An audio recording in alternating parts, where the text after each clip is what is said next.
আগামীকাল ব্রিগেডের শপথ গ্রহণ অনুষ্ঠান। বিজেপির হবু মুখ্যমন্ত্রী মানে ভবিষ্যতের মুখ্যমন্ত্রী কে হবেন সেই নির্বাচনে ইতিমধ্যে গুরুত্বপূর্ণ বৈঠক। কলকাতায় রয়েছেন অমিত শাহ, বিজেপির জয়ী প্রার্থীদের নিয়ে তাঁর বৈঠক। পরিবর্তনের নতুন বাংলার কাণ্ডারি কে হতে চলেছেন শাহী বৈঠকে জানতে পারা যাবে সে প্রশ্নের উত্তর।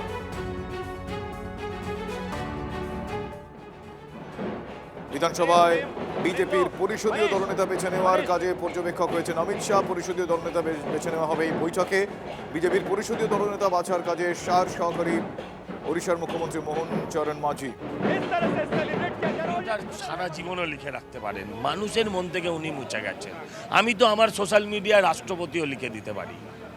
হ্যাঁ, তাতে কি গেল এলো? অগ্নিকন্যা থেকে আজ ঘুগ্নিকন্যা হয়ে গেছেন, আর কি বলবো তাকে।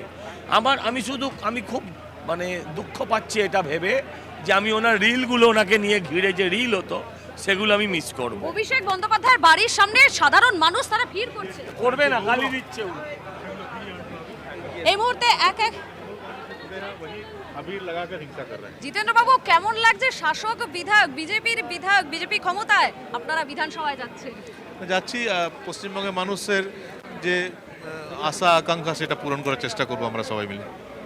আর মমতা বন্দ্যোপাধ্যায় তো রেজিগনেশনটা দিলেন না, তাকে তিনি এখনো সামাজিক মাধ্যমে মুখ্যমন্ত্রী লিখে রেখেছেন। সেটা লিখতেই পারেন, ঠিকই আছে। অনেক যখন ছোট আমরা বাচ্চা ছিলাম তখন অনেকে ডাক্তার হওয়ার ইচ্ছা থাকলে ডাক্তার একটা খেলনা পাওয়া যেত, স্টেথোস্কোপ নিয়ে খেলতো। আর অভিষেক বন্দ্যোপাধ্যায়ের বাড়ির সামনে সেখানে যারা সাধারণ মানুষ তারা বলছেন এতদিন নাকি তারা ওই রাস্তাটা ঠিকঠাক যেতে পারতেন না, তাদের দম বন্ধ লাগতো, এখন নাকি তারা মুক্ত। এটা ওনাদের ভাবা উচিত যে এত মানুষ যে কথাগুলো বলছে এটা মানুষের মনে চলছিল, ওনারা বুঝতে পারেনি। এবার বোঝা উচিত যে মানুষের মনে কি চলছিল। অনেক আইনি বাধা আপনাকে পেতে হয়েছে সেই সরকারের আমলে। একটা সময় ছিল আসানসোলে আপনি ঢুকতে পর্যন্ত পারছেন না, সেখানেই এখন আপনি যাচ্ছেন, একেবারে দাপিয়ে বেড়াচ্ছেন, মানুষের পাশে দাঁড়াচ্ছেন। কেমন অনুভূতিটা? কেমন এটা আসানসোলে মানুষ দিয়েছে, আমি তো আগেও বলেছি যে যা করছেন তার জবাব আসানসোলে মানুষ আগামী দিনে দেবে। দিয়েছে, 200 পার করে একবার ডবল সেঞ্চুরি হলো তো মানুষ সমর্থন জানিয়েছে, আমরা সবাই খুব খুশি। আমরা কথা বলছি জিতেন্দ্র তিওয়ারির সঙ্গে, তিনি বলছেন যে কথাগুলো যে মানুষের এই সমর্থন। আমি একবার দেখানোর চেষ্টা করছি, এক এক করে সমস্ত কেউ একজন এসেছেন, এক এক করে প্রত্যেকে কিন্তু এখানে আসতে শুরু করেছেন। হ্যাঁ, নিশ্চিত দেখি দাদা।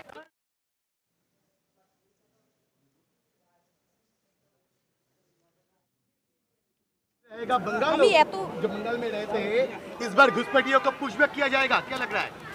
देखिए, ये बात पहले भी हम लोग कह चुके हैं कि ये हम लोगों का एक प्रायोरिटी बेस्ड मुद्दा रहेगा, क्योंकि पिछले 15 साल में हम लोग टीएमसी सरकार को कई बार हम लोगों ने पत्र प्रेरण किया, लेकिन उन लोगों ने ये 450 किलोमीटर एरिया का फेंसिंग करने के लिए लैंड एक्वायर नहीं किया। तो निश्चित रूप से आप लोगों को पता है कि घुसपैठ के मामले में हम लोग जीरो टॉलरेंस की नीति अपनाएंगे और सभी बॉर्डर को फेंस किया जाएगा, और उसके साथ साथ एक घुसपैठियों को चुन कर डिटेक्ट भी की जाए, रिपोर्ट भी किया जाए। उत्तर बंगाल के लिए अलग से कुछ प्लान? निश्चित रूप से पूरे बंगाल उत्तर दक्षिण पूर्व প্রথমবার আমরা নির্বাচন করব বিজেপির সিএমের আগে, তো ঘরে বসে সিএম ঠিক হতো। যারা বাঙালি হিন্দু তারা খুব ব্যথা নিয়েছিল, এবার সেই ব্যথা বেদনার মোচন হয়েছে, সবাই ভোট দিয়েছে, যে জন্যে দিদিমণি উলট পালট হয়ে গেছে। উনি সহ্য করতে পারছেন না সেটা, কারণ 21 সালে উনি চলে গেছেন। উনি তো আইপ্যাকের দ্বারাই যেভাবে ক্ষমতায় ছিলেন এটা সবাই জানতে পারছিল। দল করছি 84 সাল থেকে, এসব নিয়ে ভাবি না, একটাই ভাবি অষ্টদল পদ্ম দ্বিরঞ্জিত পতাকা গেরুয়া এবং সবুজ পথ করে উঠবে, সমস্ত বাংলা রাষ্ট্রবাদী হবে, সনাতনীরা জয় শ্রীরাম বলবে, বিবেকানন্দের বাণী গার্ভ সে কম मैं হিন্দু হ্যাঁ, সিদ্ধারা সোজা করে এইটুকু বুঝি। জনগণ আমাদের শক্তি দিয়েছে, এখানে এসেছি, যেই আসুক না কেন, যিনি হন না কেন, যেভাবে হুইসেল মারবে খেলার জন্য রেডি আছে মাঠে। কান্না, শোষণ, যন্ত্রণা বঞ্চনা, অত্যাচার এই সবের থেকে পরিত্রাণ চেয়েছিল, তাই আমাকে ওরা চুজ করেছে।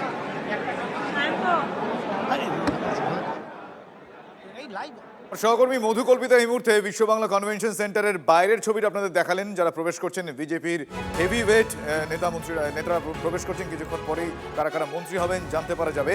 এই মুহূর্তে আমি একটু ভেতরের ছবিটা দেখবো, তার কারণ শাহী বৈঠকে সেখানে কারা কারা রয়েছেন, অত্যন্ত গুরুত্বপূর্ণ কিছু বিষয় আজকে সেখানে উঠে আসবে। আমার সহকর্মী সায়ন্ত রয়েছেন সেখানে। সায়ন্ত, ভেতরের ছবিটা একটু জানতে চাইবো, কারা কারা রয়েছেন এবং তাদের মধ্যে কি কি আশা, কি কি ভরসা। তার কারণ আমরা জানি যে প্রধানমন্ত্রী বলেছেন যে ভয় আউট, ভরসাহীন। কি ভরসার পথ তারা দেখাবে?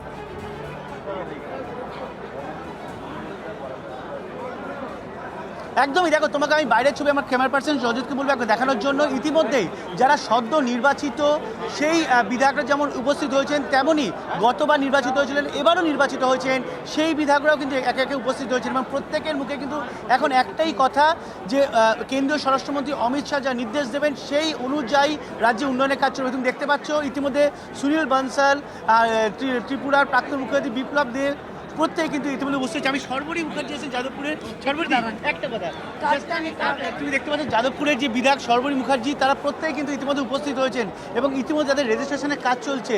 বিশ্ববঙ্গ যে কনভেনশন সেন্টার রয়েছে, বিশ্ববাংলা কনভেনশন সেন্টার, সেখানে কিন্তু একে একে প্রত্যেকে উপস্থিত হয়েছেন। রূপা গাঙ্গুলি, সর্বরী মুখার্জি সহ প্রত্যেকে।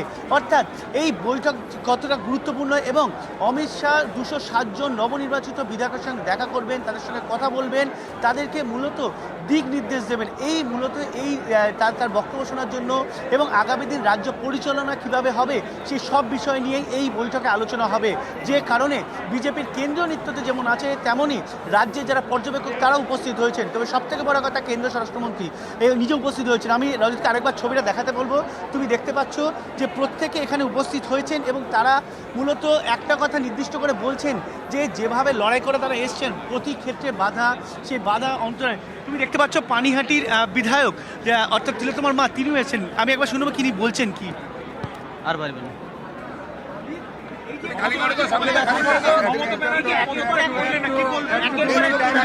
আরো নির্লজ্জতার প্রমাণ দিলেন। প্লিজ একটু টাইম দিন, সাইড দিন। তোমার মা, তিনিও এসে উপস্থিত হয়েছেন।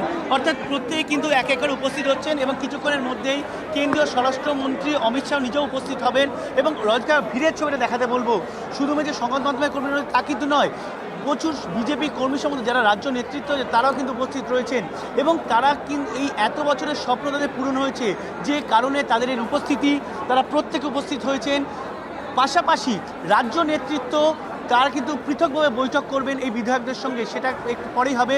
এবং তুমি দেখতে পাচ্ছ ইতিমধ্যে প্রত্যেকে, সজল ঘোষ তিনিও এসে উপস্থিত হয়েছেন। আমি একবার সজল ঘোষের কাছে চলে যাবো।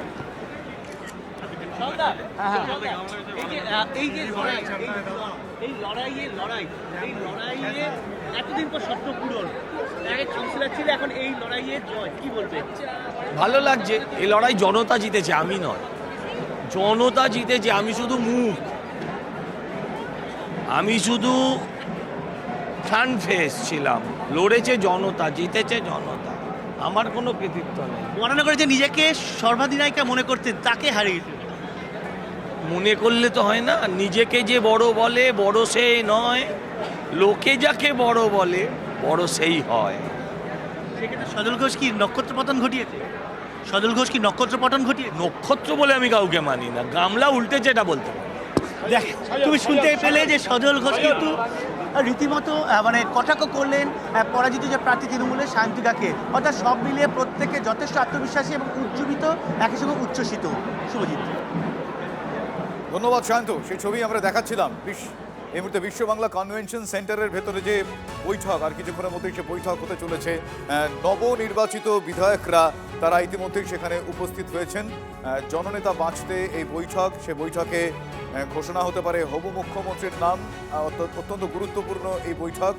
বদলের বাংলায় নতুন মুখ্যমন্ত্রী কে হবেন তাই নিয়ে আজকে শাহী বৈঠক। পরিষদীয় নেতা নির্বাচনের আগে নিশীথ প্রামাণিক, অগ্নিমিত্রা পাল, শঙ্কর ঘোষের সঙ্গে আলাদা করে বৈঠক অমিত শাহর। সুনীল বানসাল, অমিত মালব্য, বিপ্লব দেবের সঙ্গেও কথা।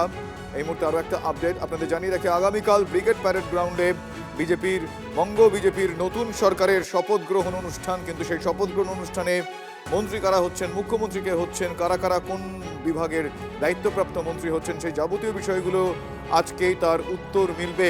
আজকে ভবতারিণী মন্দিরে, দক্ষিণেশ্বরে ভবতারিণী মন্দিরে আজকে পুজো দিয়েছিলেন দেশের স্বরাষ্ট্রমন্ত্রী অমিত শাহ। সেই সময়ের ছবি আপনাদের আমরা দেখিয়েছি।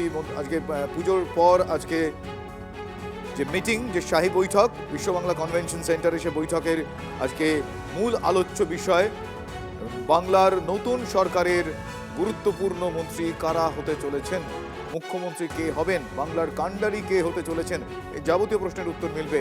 বদলের বাংলায় নতুন মুখ্যমন্ত্রী কে, পরিষদীয় নেতা নির্বাচনের আগে আপনাদের কিছুক্ষণ আগেই বললাম নিশীথ প্রামাণিক, অগ্নিমিত্রা পাল, শঙ্কর ঘোষের সঙ্গে আলাদা করে বৈঠক করেন অমিত শাহ। সুনীল বানসাল, অমিত মালবীয়, বিপ্লব দেবের সঙ্গেও কথা হয় তাঁর।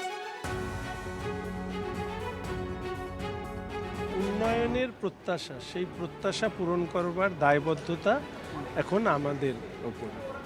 এর একটা মানে জয়ী হওয়ার একটা কাটার মুকুটও কিন্তু মানুষের প্রত্যাশা পূরণের। ফলে আগামী 5 বছর মানুষ যে প্রত্যাশা নিয়ে ভোট দিয়েছে সেই প্রত্যাশা পূরণের লক্ষ্যে কাজ করবে। পশ্চিমবঙ্গকে আবার আমাদের নতুন প্রজন্মের জন্য বাসযোগ্য করে তোলা এবং সেই সঙ্গে সঙ্গে বিগত 15 বছরে বাংলার যে ক্ষতি হয়েছে, বাংলার যে অধঃপতন হয়েছে, সেখান থেকে বাংলার গরিমাকে পুনরুদ্ধার করে বাংলার প্রত্যেকটা মানুষকে সম্মানিত করা।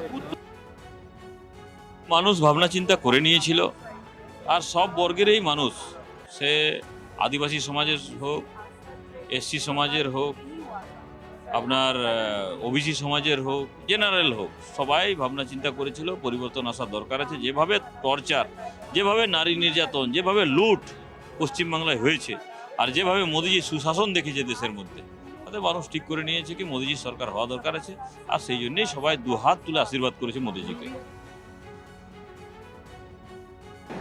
মতুয়াকে নমশূদ্র কোথায় কি বাংলার ডেভেলপমেন্ট দরকার। নদিয়া একটা পবিত্র ভূমি, চৈতন্যদেবের তার আবির্ভাব হয়েছিল ধর্ম রক্ষার জন্য, তাই সেখানকার মানুষ দু হাতে চৈতন্যকে স্মরণ করেই ভোট দিয়েছে।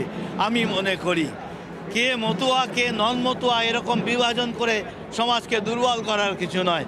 তবে স্বাভাবিক আমি চাইব যে নদিয়া থেকে বিশেষ যে কোনো একজন দায়িত্ব ভালো পাক, যে নদিয়াকে আবার, আগে নদিয়া থেকে বিভিন্ন জায়গা শাসন হতো, রাজধানী ছিল, তাই সেই নদিয়া কিছু না কিছু গুরুত্বপূর্ণ জায়গা পাক।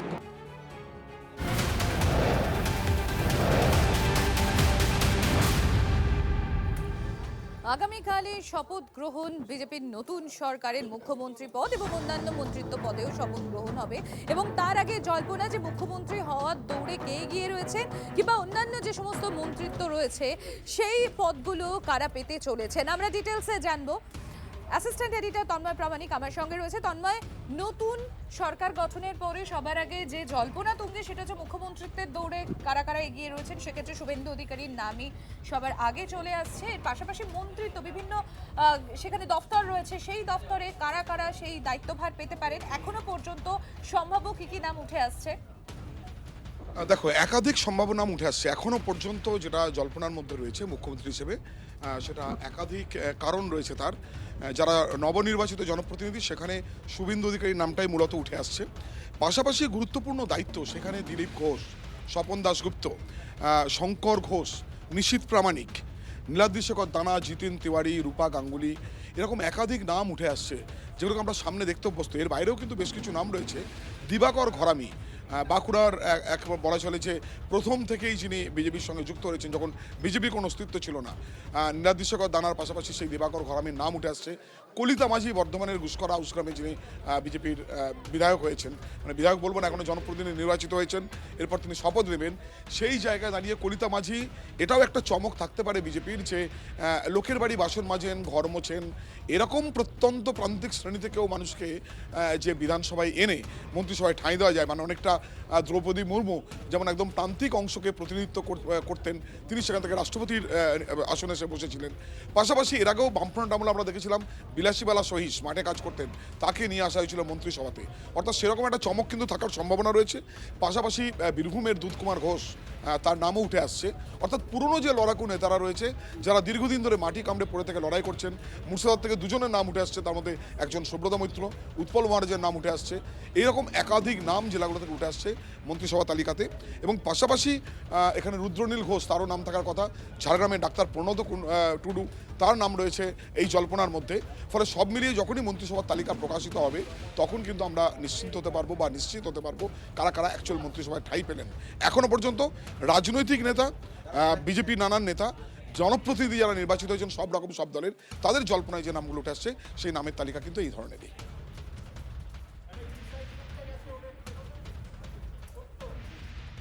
নতুন একটা অধ্যায় শুরু হতে চলেছে, ফলে উদযাপন যে হবে সেই কথা আর বলার অপেক্ষা রাখে না। রাত পোহালেই শপথ নেবে পরিবর্তিত সরকার, পরিবর্তনের সরকার বলা ভালো।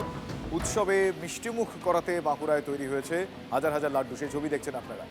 আগামীকাল নতুন মুখ্যমন্ত্রীর শপথের সময় বাড়ি বাড়ি পৌঁছে যাবে প্যাকেট ভর্তি এই লাড্ডু, তারই প্রস্তুতি চলছে। এবং যারা এই লাড্ডু প্রস্তুত করছেন তারা নিজেরাই জানিয়েছেন যে তারা বিজেপির একনিষ্ঠ কর্মী সমর্থক। শুনুন তাদের কথা। রাত পেরোলেই শপথ নেবে রাজ্যের পরিবর্তনের সরকার, আর সেই পরিবর্তনের সরকারের যে শপথ গ্রহণ অনুষ্ঠান, সেই শপথ গ্রহণ অনুষ্ঠানের জন্য এই মুহূর্তে দেখা যাচ্ছে যে বাঁকুড়ায় বিজেপি কর্মী সমর্থকরা তারা লাড্ডু তৈরি করছেন। হাজার হাজার লাড্ডু তৈরি করা হয়েছে। একেবারে সামনে দেখা যাচ্ছে যে দীনদয়াল উপাধ্যায়, শ্যামাপ্রসাদ মুখোপাধ্যায়, অটল বিহারী বাজপেয়ী, পাশাপাশি রবীন্দ্রনাথ ঠাকুর, এমনকি ভারত মাতার ছবি রাখা রয়েছে। এবং তার ঠিক সামনে এই মুহূর্তে বিজেপি কর্মী সমর্থক তারা কিন্তু একেবারে এখানে উপস্থিত হয়ে সেই লাড্ডু প্যাকেটজাত করছেন। বিজেপি কর্মী সমর্থকরা যেটা বলছেন যে আগামীকাল যখন পরিবর্তনের সরকার কলকাতায় শপথ গ্রহণ করবে, সেই সময় সেই শপথ গ্রহণ অনুষ্ঠান উদযাপনের জন্য এই প্যাকেটজাত লাড্ডু পৌঁছে যাবে বাঁকুড়া শহরের নাগরিকদের ঘরে ঘরে। মূলত এই মিষ্টিমুখ করিয়ে, সাধারণ মানুষকে মিষ্টিমুখ করিয়েই পরিবর্তনের সরকারের যে শুভযাত্রা, সেই শুভযাত্রা শুরু করতে চাইছেন বিজেপি কর্মী সমর্থকরা। বাঁকুড়া থেকে ক্যামেরায় বোধন কর্মকারের সঙ্গে হীরক মুখার্জি, TV9 বাংলা। বাংলাতে ভারতীয় জনতা পার্টির প্রথম সরকার গঠন হলো এবং রবীন্দ্রনাথের জন্মদিন 25শে বৈশাখের দিন, সেদিন শপথ গ্রহণ হবে, নতুন সরকার আমাদের বাংলাতে গঠন হবে। এই খুশিতে আমরা ঘরে ঘরে লাড্ডু বিতরণ করব। আমাদের 1000 প্যাকেটের ওপর তৈরি হচ্ছে। এক একটা প্যাকেটে 4টা করে লাড্ডু থাকছে, বড় সাইজের 100 গ্রামের। আমরা ঘর ঘর কাভার করার পরেও যেটা থাকবে পথ চলতি মানুষদেরকে আমরা দেবো।